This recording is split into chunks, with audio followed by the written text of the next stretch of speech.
Om Namah Shivaya. Om Namah Shivaya. Om Namah Shivaya. Om Namah Shivaya. Om Namah Shivaya. Om Namah Shivaya.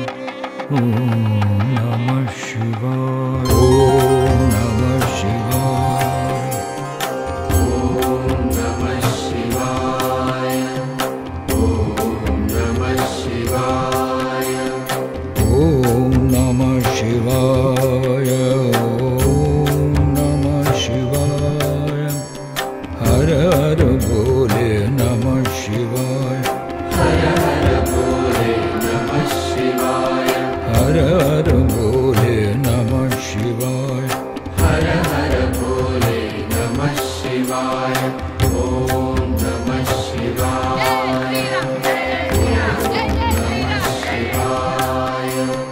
Rameshwaraya Shiva Rameshwaraya. Rameshwaraya Shiva Rameshwaraya. Rameshwaraya Shiva Rameshwaraya. Rameshwaraya Shiva Rameshwaraya. Har Har Bole. Shriram आपल्या सर्वांच्या हृदयस्थ बसणाऱ्या आत्मारामास साष्टांग प्रणिपात करून श्री क्षेत्र रामेश्वरम येथे भगवत कृपेने होणाऱ्या या 9 दिवसीय रामकथा मानस सखा यामध्ये उपस्थित सर्व रामभक्तांना मी व्यासपीठावरून मनोभावे वंदन करतो. रामेश्वरम हे केवळ ज्योतिर्लिंग नाही, 12 ज्योतिर्लिंगांपैकी प्रत्येक ज्योतिर्लिंगाची कथा आपण ऐकत आलेलो आहोत. पण रामेश्वरम हे केवळ ज्योतिर्लिंग नाही, तर रामेश्वरम हे धाम देखील आहे. आणि ज्योतिर्लिंगाच्या दृष्टीने विचार करावा तर ह्याचं वैशिष्ट्य वेगळं काय? एकमेव असं या 12 ज्योतिर्लिंगांपैकी एक ज्योतिर्लिंग जे प्रत्यक्ष प्रभू रामचंद्रांनी स्वतःच्या हाताने स्थापन केलेलं आहे. रामेश्वराची स्थापना झाली. हनुमंताने रामाला विचारलं की या रामेश्वर या नामाभिधानाच्या माग व्याख्या काय? रामाने हनुमंताला सांगितलं, रामस्य ईश्वर सहा यस्य रामेश्वरः. रामाचा जो ईश्वर तो रामेश्वर, तो माझा महादेव, तो माझा आराध्य, ते माझे इष्ट. आणि महादेव चैतन्य रूपाने प्रभू रामचंद्रांची ही वाणी ऐकतोय आणि उमेला म्हणतोय, बघ माझा राम किती चतुराईने म्हणतोय रामस्य ईश्वर सहा. अगं ही व्याख्या तशी नाहीये. रामा हा ईश्वरो यस्य सहा रामेश्वरा. राम ज्याचा ईश्वर आहे ते हे रामेश्वर आहे. सज्जनो, ही भूमी हे शिवलिंग म्हणजे हरिहराच्या मिलनाचं प्रतीक आहे. बघा, जिथं हरी आणि हर एकत्र मिलन झालेलं आहे आणि ते हे शिवलिंगाच्या रूपामध्ये ऐक्य भाव. इथं राम महादेवाची पूजा करतोय आणि महादेव रामाची पूजा करतोय. तर रावण देखील आपलं शत्रुत्व विसरून गेला. जिथं हनुमंत आणि जामवंत देखील रामाशी सहज संवाद करू लागले. जिथं लीलया एक सेतू निर्माण झाला, ज्याला माझ्या माऊलीनी मैत्र जीवांचे म्हटलंय. आणि हे सेतुबंधन ज्या रामेश्वराच्या भूमीमध्ये होतं, जिथं हे सख्यत्वाचं नातं प्रस्थापित होतं. हा रामराया आम्हाला सांभाळतोय, सौख्य देतोय. आम्ही मात्र त्याचा विसरून जातो, त्याचं सख्यत्व विसरून जातो. ते सख्यत्व ज्या या भूमीमध्ये प्रस्थापित होतं, अशा या रामेश्वरमच्या भूमीमध्ये जनो आपण या मानस सखा या तत्वाचं चिंतन करण्यासाठी आलेलो आहोत. त्यामुळे सख्य भक्ती हा या कथेचा केंद्रबिंदू आहे. सोमेश्वराय शिव सोमेश्वराय. सोमेश्वर हराय शिव सोमेश्वरा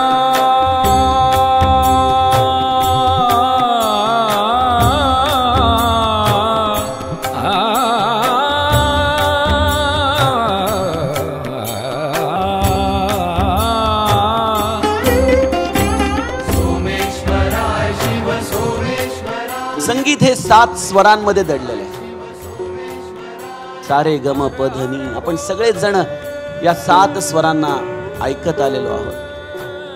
या 7 स्वरांची गंमत अशी आहे की या 7 स्वरांच्या वेगवेगळ्या मिश्रणातून राग निर्माण होतात.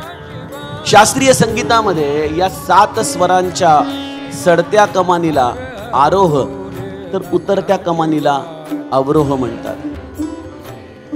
याच्यामध्ये जर सगळे स्वर जाताना जसे लागले तसेच जर स्वर येताना लागले तर त्या रागाला संपूर्ण राग म्हटलं जातं. आणि माझ्या मनामध्ये चिंतनात हाच विषय आला की भगवंत जेवढं माझ्यावरती प्रेम करतो त्याचप्रमाणे जीवाचं देखील भगवंतावरती प्रेम झालं तर ही संपूर्ण जात म्हणजे सख्यत्व आहे.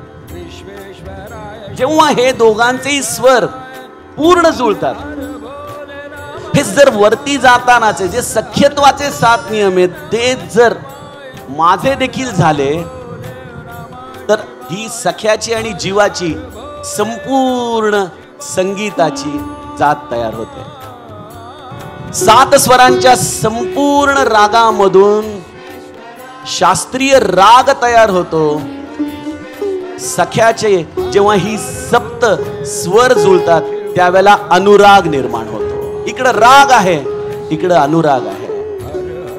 भगवंताचा स्वभाव आणि आपला स्वभाव यांची जेव्हा संपूर्ण जाती तयार होते त्यावेळेला या हृदयरूपी दरबारामध्ये हा सखा प्रवेश करतो. तेव्हा तो आम्हाला प्राप्त होतो.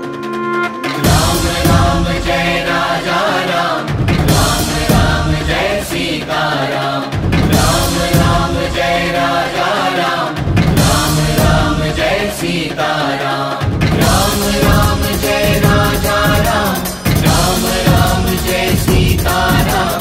राम राम जय राजा राम, राम राम जय सीताराम. राम राम जय राजा राम, राम राम जय सीताराम. राम राम जय राजा राम, राम राम जय सीताराम.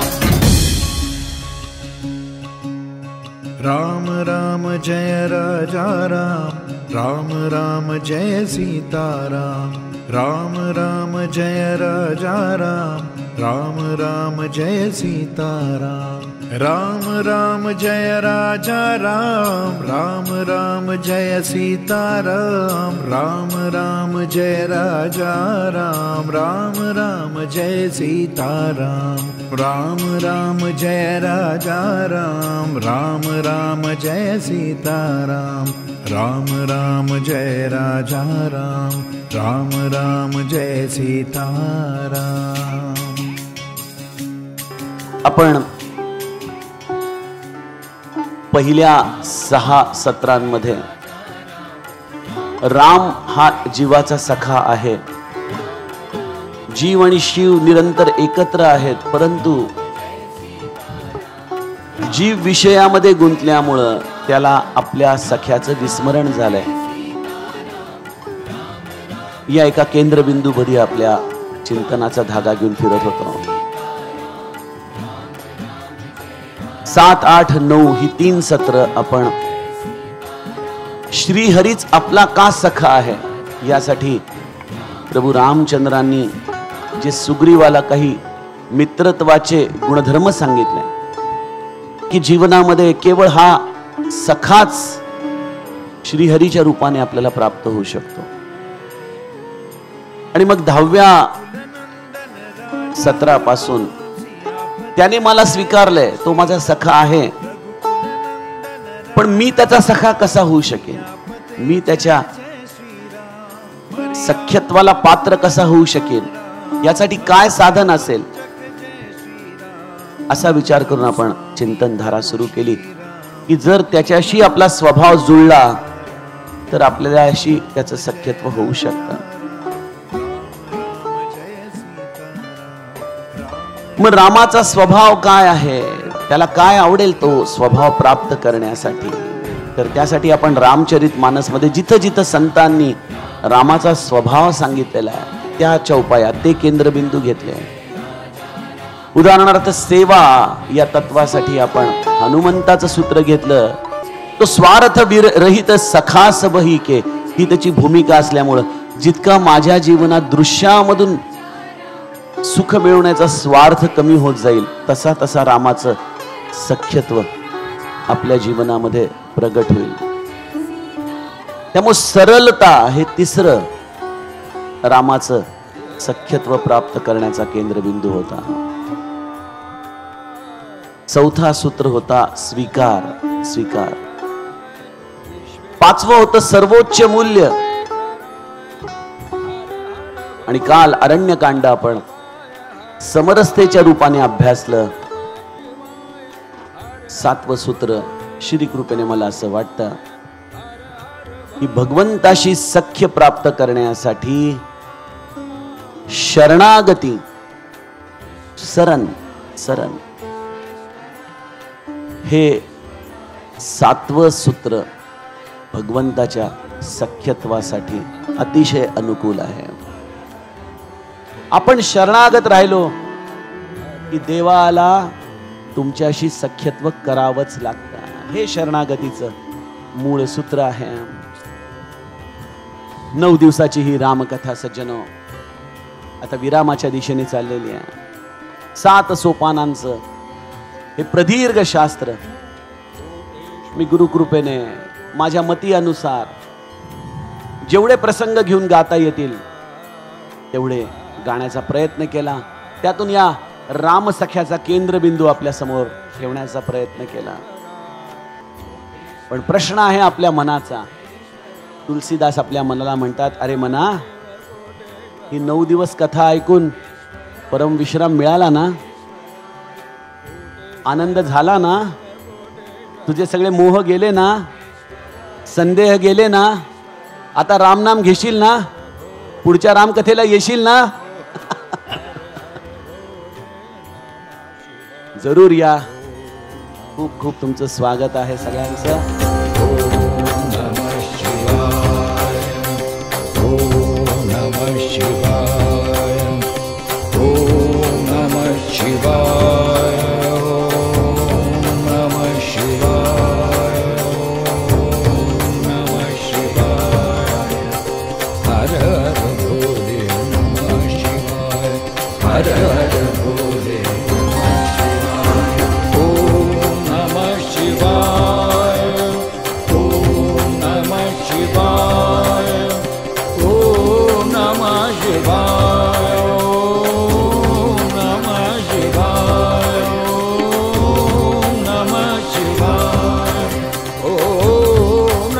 Shiva.